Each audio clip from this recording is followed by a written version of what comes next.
So that's the sort of thing you want to avoid. Doing a rapid sort of evac to the hospital to go straight to the intensive care unit is a big deal. So that's the sort of caution part of it. As far as the therapy, this Regeneron is the company. Monoclonal antibody therapy is the actual experimental therapy here. It's very, very early. It doesn't even have emergency use authorization, Don.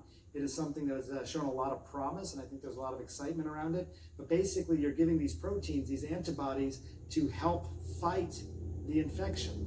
When you get infected, or if you get a vaccine, the goal is that your body makes antibodies. The antibodies can help fight the virus the next time it sees it. In this case, you're sort of giving some of the antibodies directly to the person to help them be able to overwhelm the virus. Again, we don't have a lot of data to know that it works, but what do I take out of that? There was concern. Yeah. There was enough concern to say, even though this isn't approved or even authorized, we want to obtain this under compassionate use and give it to the President of the United States. Aren't people given antibodies? Because I know I had a friend of my family who died recently, and I talked about it here on CNN. She, according to her mother, was given antibodies, and they said it didn't work for her. One day she was great, and then the next day she wouldn't be, and then one day she would be great, and they kept trying to give her these antibodies. So is that different than Regeneron, or there? Because as I understand, not everyone or not anybody else, but the president is getting this sort of treatment. Right. I'm sorry to hear about your friend Don. There's convalescent plasma, and that's similar, but in this case, they take antibodies that are considered sort of the gold standard antibodies, a couple of them, and they just reproduce those over and over again, and they're giving that as part of a cocktail now to somebody who's dealing with the disease. Some people make the argument that you should give this earlier in the course of the disease so that you're building up the antibodies, these proteins, to help fight the infection.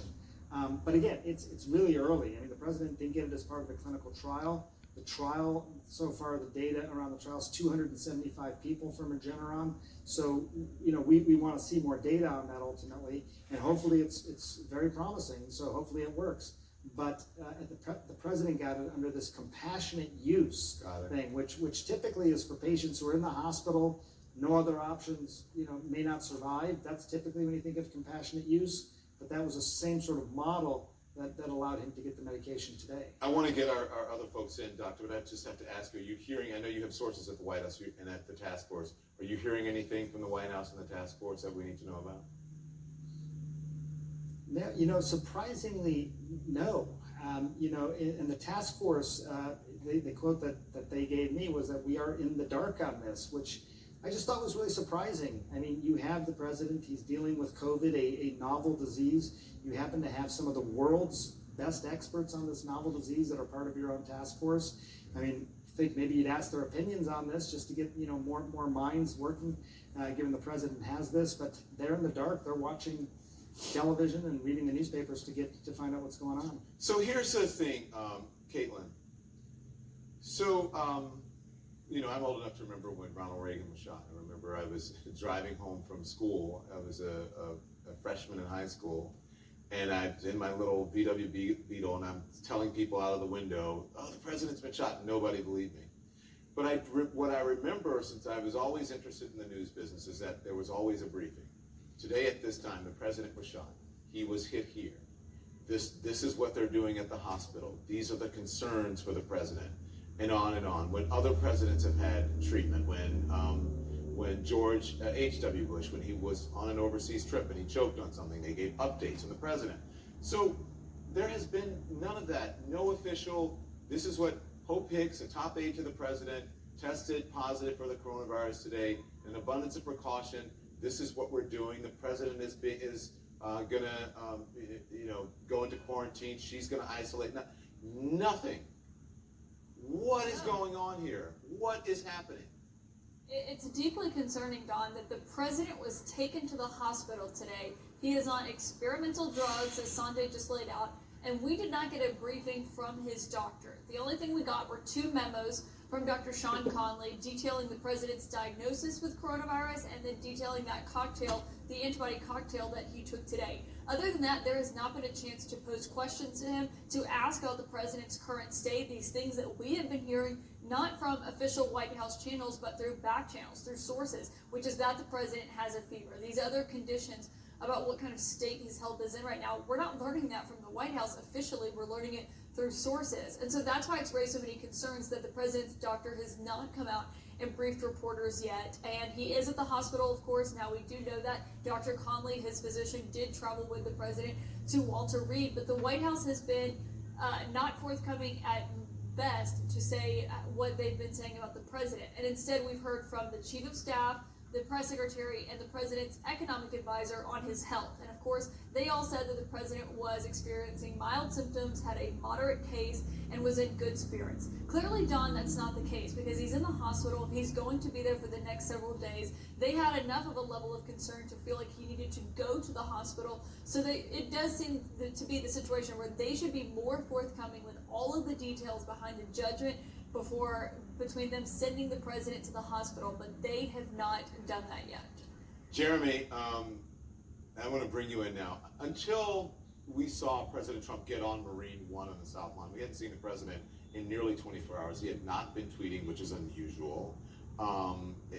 It's all unusual and maybe speaks to the seriousness of what is going on. What do you know? What can you tell us at this hour? Yeah, there's no question that seeing the president speak off Twitter for most of the day rarely happens, right? And so you have to wonder what his condition is. Is he resting? What is happening behind the scenes? And as Caitlin said, while the White House has provided these two memos from the White House physician with very few details, and we've only heard from political officials, there's a lot of questions that remain unanswered. I mean, I spoke with a White House official earlier tonight who said that they do expect the White House to be providing regular updates on the president's condition, but it's not clear what form exactly that is going to take, and whether that will simply be more memos from the White House physician, or if we'll actually get a chance to ask those doctors some questions about the situation with the president. What's clear, Don, is that there has been a change. I mean, you think back to the nearly 18 hours that took place between when the president announced that he had tested positive, that he and the First Lady had tested positive for the coronavirus, in which the White House physician, Dr. Sean Conley, said that the president was doing well and that he expected he would remain at the White House for the duration of his convalescence. And then you fast forward 18 hours later, and the President of the United States is arriving here at Walter Reed National Military Medical Center to be admitted as a patient, not just for a couple of tests, a few hours here at the hospital, but for a few days, is what the White House is saying. So clearly, in that 18-hour period, there are a number of things that must have changed in a significant way, because it's not just the president's condition. You also have to keep in mind the president's psychology and the way that he likes to portray himself, and he doesn't like to appear weak. So it's got to take a lot for the president of the United States, this president in particular, to agree to deal with all of the optics of him going to the hospital and being admitted for several days, because of the potential upside that he could get from having that kind of treatment. So here's what I want to say before. There's video, Sanjay, and we saw this Rose Garden event that happened earlier in the week. And Tom Tillis said that Republican Senator Tom Tillis tested positive for coronavirus. And now we have some breaking news, okay? And we don't know if this is where it happened, but this person was certainly there with them, and no social distancing, no masks. So tonight, this is from Kellyanne Conway. This is a breaking news. Tonight, I tested positive for the COVID-19. My symptoms are mild, light cough, and I'm feeling fine. I have begun a quarantine process in consultation with physicians. As always, my heart is with everyone affected by this global pandemic. I was watching the video of this Rose Garden event, Dr. Gupta, and I saw all of those, there's Kellyanne Conway, all those people sitting there, no masks, no social distancing.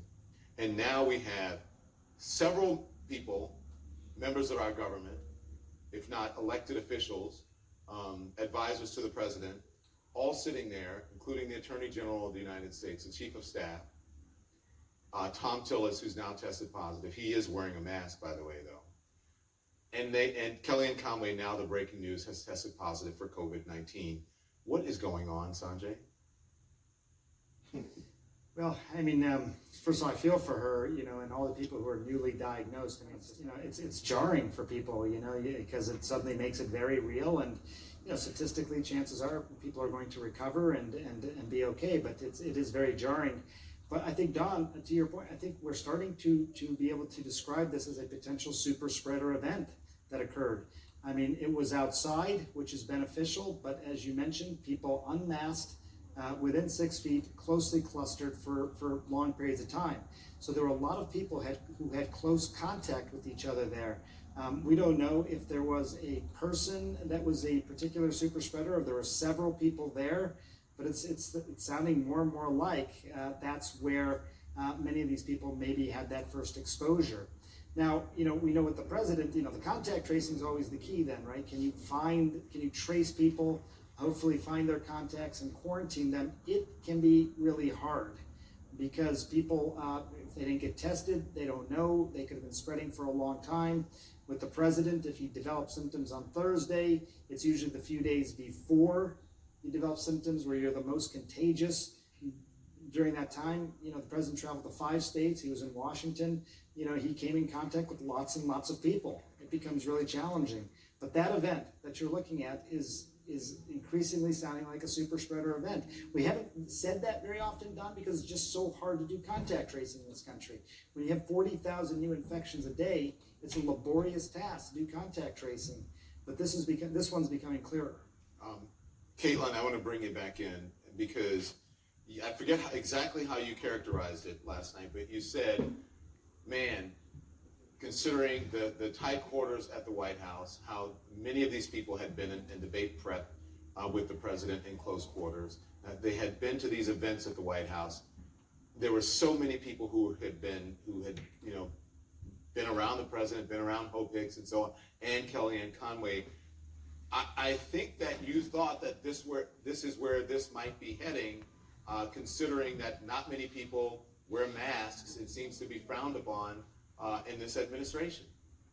That's exactly right. It is a tone that has been set from the top. And I've talked with so many White House officials who are mid-level or lower level. They're not cabinet secretaries, they're not the senior staffers. And sometimes when they go in meetings, Don, they don't put masks on because their bosses are not wearing a mask. So if the head of your agency that you work for and you go into a meeting with them and they're a cabinet secretary isn't wearing a mask, you're not likely going to wear one because they feel uncomfortable. It is a real situation that's played out inside the West Wing, and that's what's led to this atmosphere where you see people going into the Rose Garden like they did last Saturday, and you see Kellyanne Conway there, and of course, she no longer works in the White House, but there was a moment, and I remember as I was watching this ceremony last Saturday, watching the Supreme Court nominee get picked, Kellyanne Conway stops and speaks with the Attorney General very close for several moments, maybe several minutes, and neither of them are wearing a mask, and they are not obviously distanced. They are speaking very close, and I remember watching it and thinking this is remarkable because these are two people who are clearly not very close. They clearly are not in the same household, and they're having this intimate conversation so close to one another in this outdoor event. And now we are seeing the repercussions of what happened, and it looks like it's coming from this event. Of course, that's going to be up to the epidemiologists to decide. But also keep in mind, Kellyanne Conway wasn't just at that event on Saturday. She also participated in the president's debate prep, and we saw her going to the White House on 2 occasions with Chris Christie to help the president as he got ready for Tuesday in Cleveland. And during those debate prep sessions, they weren't extremely long, but they were long enough where it was a sustained period of contact. They were all in the same room, and they were not wearing masks on. So, of course, it just raises questions about if they had just taken these simple steps that so many medical experts have recommended, how different could this be? Yeah, and you're right on.